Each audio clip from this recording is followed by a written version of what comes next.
Ya, Anda masih menyaksikan Ada Apa Berita. Pemerintah akhirnya dipastikan akan menaikkan harga BBM awal Mei mendatang. Ya, namun kenaikan hanya kepada mobil pribadi saja dengan harga antara Rp6.500 hingga Rp7.000. Padahal meski menyasar kalangan menengah, kenaikan harga BBM ini otomatis akan menyebabkan kenaikan harga. Nah, ini meski mengaku diimbangi dengan program pro rakyat. Akankah cara itu berhasil atau justru memunculkan masalah baru karena tidak tepat sasaran? Setelah mengulur-ulur waktu cukup lama, pemerintah akhirnya jadi menaikkan harga BBM bulan Mei mendatang. Sinyal kuat itu disampaikan dalam rapat kerja 9 menteri bersama gubernur seluruh Indonesia di kantor Kemendagri Selasa lalu. Pemerintah akan menaikkan harga premium dan solar untuk mobil pribadi dari Rp4.500 menjadi Rp6.500 hingga Rp7.000 per liter. Kenaikan harga premium dan solar itu diperkirakan akan menghemat subsidi sebesar Rp21 triliun. Namun keputusan terakhir tetap ada di tangan Presiden. Menko Perekonomian Hatta Rajasa mengatakan, para gubernur menyetujui angka Rp6.500 hingga Rp7.000 per liter bagi BBM non-subsidi.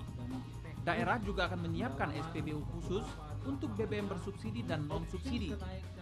Ini tadi exercise yang kita sampaikan, di samping tentu kita menjelaskan diperlukan kesiapan-kesiapan dari pemerintah daerah, terutama dalam hal sosialisasi. Mengajak masyarakat bahwa nanti akan ada, misalkan apabila itu diterapkan, akan ada dua, SPBU yang bersubsidi, SPBU yang tidak bersubsidi. Hal-hal seperti ini sekali lagi saya katakan masih dalam konteks pendalaman kita. Sementara Menteri ESDM Jero Wacik mengatakan, kenaikan harga BBM tidak bisa ditawar lagi, sebab selama ini BBM bersubsidi lebih banyak dinikmati kalangan mampu. Namun pemerintah telah menyiapkan antisipasi kenaikan harga BBM itu dengan membuat kebijakan pro rakyat. Nah, saya melakukan penelitian bahwa yang diberikan subsidi sekarang dengan BBM subsidi, ternyata 77% yang mendapat subsidi adalah yang secara aturan semestinya tidak usah dikasih subsidi karena mereka masuk kelas menengah atas. Yang punya mobil itu kan, yang punya mobil 1, punya mobil 2, punya mobil 3, itu kan kelas itu. Pemerintah berkilah besaran dana subsidi yang dihemat senilai Rp21 triliun per tahun dapat digunakan untuk kepentingan lain guna kesejahteraan rakyat. Namun, pemerintah sebenarnya masih gamang karena pelaksanaannya selalu ditunda-tunda. Karena mereka sadar kenaikan BBM serta-merta berdampak pada kenaikan harga kebutuhan pokok. Rencananya pemerintah menyiapkan kompensasi untuk rakyat miskin dari melambungnya harga BBM dengan program pro rakyat miskin seperti beras untuk rakyat, beasiswa, dan program keluarga. Rupanya, tren menaikkan harga BBM di bumi pertiwi yang kaya sumber minyak dan gas bukan hanya ciri dari gaya pemerintahan saat ini. Di zaman Orde Baru yang dipengaruhi kapitalis liberal, mantan Presiden Soeharto telah berulang kali menaikkan harga BBM selama 32 tahun menjabat. Namun, kondisi perekonomian rakyat pada masa itu relatif stabil. Jika diteliti sejak 41 tahun terakhir, pemerintah sudah 28 kali menaikkan harga BBM, rata-rata di setiap 18 bulan dari kenaikan sebelumnya. Alasan menaikkan harga BBM pun beragam, mulai dari mengikuti kenaikan harga minyak dunia hingga demi kepentingan rakyat miskin. Pemerintah juga tercatat 5 kali menurunkan harga BBM sejak tahun 1986, 3 kali di masa Presiden Soeharto, 1 kali di masa Presiden Megawati, dan yang terakhir awal Desember 2008 di bawah kepemimpinan Presiden SBY. Apa yang salah di negeri ini? Bumi Indonesia memiliki sumber minyak dan gas, tapi pihak asing yang menguasai. Akankah sebagian besar rakyat Indonesia yang masih berstatus ekonomi lemah menjadi korban dari kenaikan harga BBM?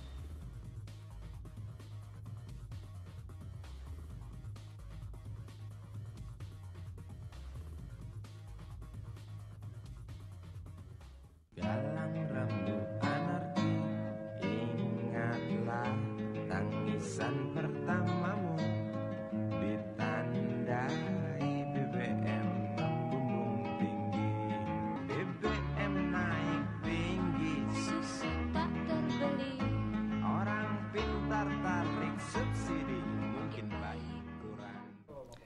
Iya, pemirsa, setelah sempat tertunda-tunda, akhirnya pemerintah kembali lagi menegaskan bahwa akan menaikkan harga BBM non-subsidi. Dan pembahasannya akan kami hadirkan bersama dengan Gadiza Fauzi. Gadis. Ya, terima kasih Adam. Saat ini juga di studio sudah hadir dua narasumber saya, itu anggota Komisi 7 DPR RI, Effendi Simbolon, dan juga mantan Menteri Keuangan, Rizal Ramli. Saya akan sapa terlebih dahulu untuk kemudian nanti kita akan berbincang mengenai kepastian bahwa pada tanggal 1 Mei akan ada kenaikan harga BBM.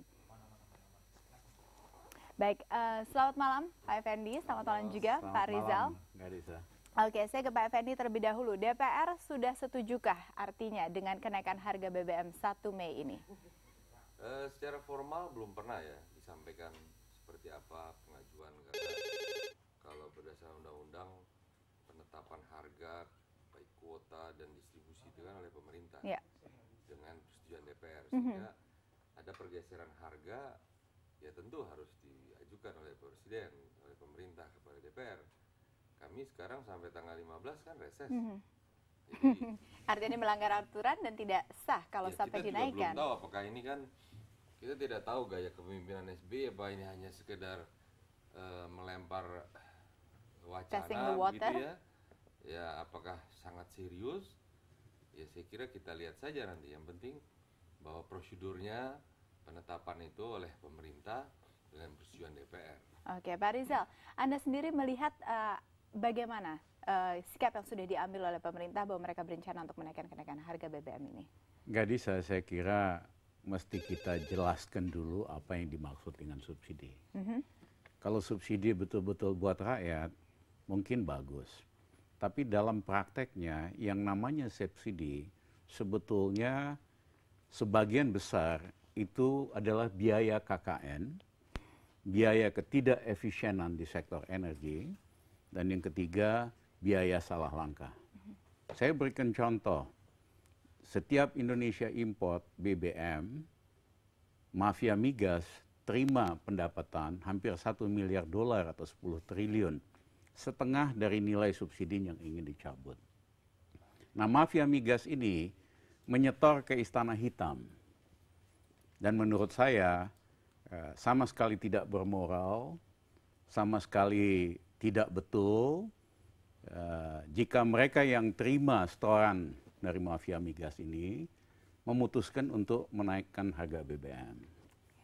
Nah, yang kedua, dari dulu sudah kami usulkan sejak 8 tahun yang lalu, kita itu harus membangun kilang agar supaya tidak ekspor minyak mentah ke Singapura, diproses di Singapura, pengusaha Singapura dapat untung, pemerintah Singapura bayar pajak, dikirim lagi ke Indonesia.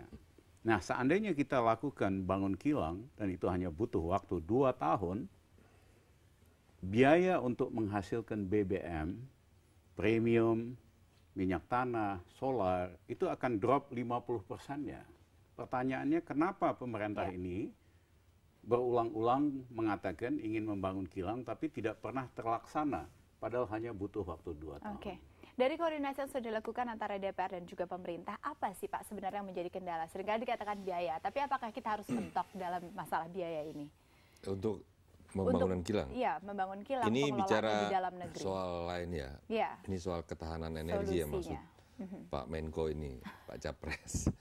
Memang dari sisi ketahanan energi, sebuah negara yang sangat rentan dalam geopolitik internasional, sepatutnya seyogianya kita punya ketahanan energi dan juga kemampuan survive ya.